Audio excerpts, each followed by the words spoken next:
هنعمل معاكم النهاردة حاجة من الحاجات الجميلة بتاعتنا وهي الجلاش بطريقة جميلة جدًا ومختلفة، وإن شاء الله لمّا تجربوها هتعجبكم جدًا، وكل سنة وحضراتكم طيبين، وباحب أشكر كل شخص دعمني واشترك معايا القناة، وشكرًا لحضراتكم جدًا. شوفوا بسم الله ما شاء الله قد إيه الجلاش بتاعي طالع مورق وجميل عامل زي الفطير بالضبط وأحسن كمان، يعني طريقة جميلة جدًا ومضبوطة وإن شاء الله لمّا تجربوها هتعجبكم جدًا. وتعالوا يلا بينا نبدأ بالطريقة على طول، وأول حاجة لازم نحضرها كده في الأول وهي الشربات علشان بنحتاجه بارد وتقيل معانا. أول حاجة معانا كوبايتين من السكر وكوباية ونص من المية وكيس فانيليا ومعلقتين كبار من عسل الجلوكوز. هنجيب طبعا الحلة وهننزل بالمقادير كلها فيها بالشكل ده كده. وتعالوا ما نتكلم مع بعض ايه لازمة عسل الجلوكوز ده في الوصفة.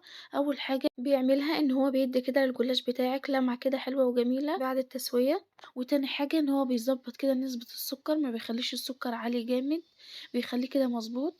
زي الحلويات اللي احنا بنشتريها من برّه بتكون مليانة شربات وفي نفس الوقت ما بتكونش مسكّرة زي اللي احنا بنعملها في البيت. طبعًا احنا لو حطينا كمية الشربات اللي هُم بيحطوها كده برّه، الحلويات بتاعتنا مش هنقدر ناكلها من كتر السكر، فهُم ما بيعملوش المَيّة ويحطوا عليها سكر زي ما احنا بنعمل كده، فهُم بيحطوا عسل الجلوكوز ده لازم مهم عندهم، ما ينفعش يعملوا حلويات من غيره، فهو ده أساسي أصلًا في عمل الحلويات، علشان الحلويات تطلع معاهم زي ما احنا بنشوفها كده. فهو أساس أصلًا زي ما قُلت لكم هو عسل الجلوكوز ده.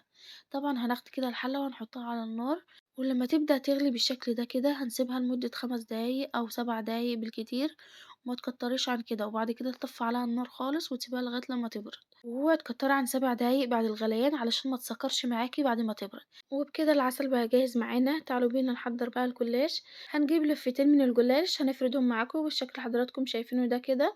وبعد كده هتغطيهم بفوطة أو بأي حاجة علشان ما ينشفش معاكم. طبعا احنا عارفين ان الجلاش بينشف بسرعة، فأهم حاجة لازم تغطيه بفوطة وهتحطيه كده على جنب.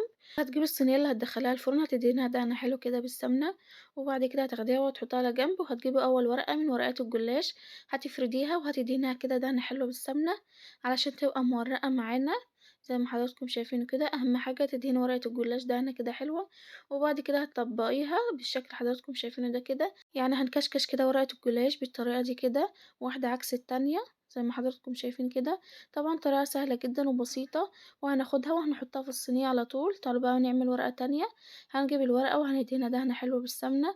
طبعا أهم حاجة لازم تدهني كده ورقة الجلاش بتاعتك دهنة كده حلوة بالسمنة علشان تبقى مورقة معاكي. وهنطبقها بالشكل اللي حضراتكم شايفينه ده كده، وهنعمل لفتين الجلاش بتوعنا بالطريقة دي كده، كل ورقة وورقة لازم نكشكشها، وبعد كده هناخدها نرصهم في الصينية زي ما حضراتكم كده هتشوفوا دلوقتي. طبعا انا بعمل معاكم واحدة تانية علشان اوريكم قد ايه هي سهلة جدا وبسيطة، يعني اي حد فينا هيقدر يعملها في البيت، وان شاء الله لما تجربوها هتعجبكم جدا. وزي ما حضراتكم شايفين كده كل ما بعمل ورقة برصها في الصينية بالطريقة دي كده جنب بعضيها لغاية لما خلصت لفتين الجلاش بتوعي بالطريقة دي كده وحطيتهم جنب بعضيهم، وبعد كده فردتهم بالطريقة دي كده. أهم حاجة لازم توزعيهم كده في الصينية اللي انت هتعملي فيها بالطريقة دي كده علشان يطلع كده شكلها حلو وجميل معاكم. وبكده ظبطنا ورقات الجلاش بتاعنا وهندهنه كده دهنة حلوة بالسمنة، وهناخد الصينية وهندخلها الفرن على درجة حرارة 180 على الرف الوسطاني، والنار تكون والعة من تحت بس على درجة حرارة متوسطة لغاية لما يطلع معانا مقرمش وجميل ومدينا اللون الدهبي الجمال ده كده. هنجيب بقى طبق غويط وهنزل بكوبايتين من اللبن علشان احنا استخدمنا لفتين من الجلاش وكل لفة بتاخد كوباية من اللبن. يعني انت لو عملتي لفة جلاش واحدة هتحطي كوباية لبن واحدة. وهننزل بثلاث معالق كبار من الكاسترد، طبعا ده شكل كده العلبة بتاعته، ولو ما كانش متوفر عندك هتستخدمي مكانه النشا، يعني هضيفي 3 معالق كبار من النشا. وهتنزلي عليهم بكيسين من الفانيليا وهتقلبيهم كويس كده.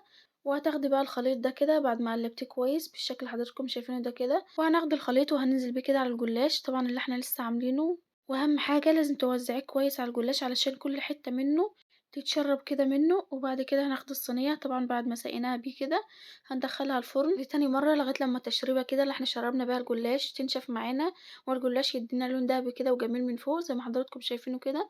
واول ما يطلع من الفرن هنسقيه بالشربات البارد. اهم حاجة لازم الجلاش بتاعك يبقى سخن والشربات بيكون بارد. وهتغطي الصينية بتاعتك وهتسيبيها لغاية لما تبرد معاكي تماما. وبعد كده هتقطعيها اي تقطيع انت تحبيها او تفضليها، وهتزينيها بقى بالمكسرات. طبعا اي مكسرات متوفرة عندك هتزينيه بيها كده بالشكل اللي حضراتكم شايفينه ده كده. طبعا انا زينتها كده بالسوداني. وهتقدميها بقى في اطباق وبألف هنا ليكوا وعلى عيونكوا يا رب. وان شاء الله لما تجربوا الطريقة دي كده هتعجبكم جدا، طريقة سهلة جدا وبسيطة. ولو حابين اجرب معاكم اي وصفة اكتبولي في التعليقات وان شاء الله هجربها معاكم. وده شكل كده قطعة الجلاش اللي إحنا عاملينها معاكم، طبعًا أنا شِلت كده السوداني علشان تشوفوها قد إيه هي مورّقة كده من جوّه وجميلة. تعالوا بينا بقى نشوف التوريقة الجميلة اللي عاملة زي الفطير بالضبط وأحسن كمان. شوفوا بسم الله ما شاء الله عليها، طالعة مورّقة معانا ومضبوطة وجميلة، كفاية طعمها الروعة ده. وأهم حاجة لازم نعملها علشان نوصل للنتيجة دي كده، هي تسوية الجلاش. أهم حاجة لازم نسوي كده الجلاش بتاعنا في الأول حلو، زي ما قُلت لكم على درجة حرارة هادية، علشان يطلع معانا مورّق وبالجمال والحلاوة دي كلّها. واستنوني في فيديو جديد إن شاء الله مع وصفات أحلى وأحلى مع بيت الخير، وبألف هنا ليكم.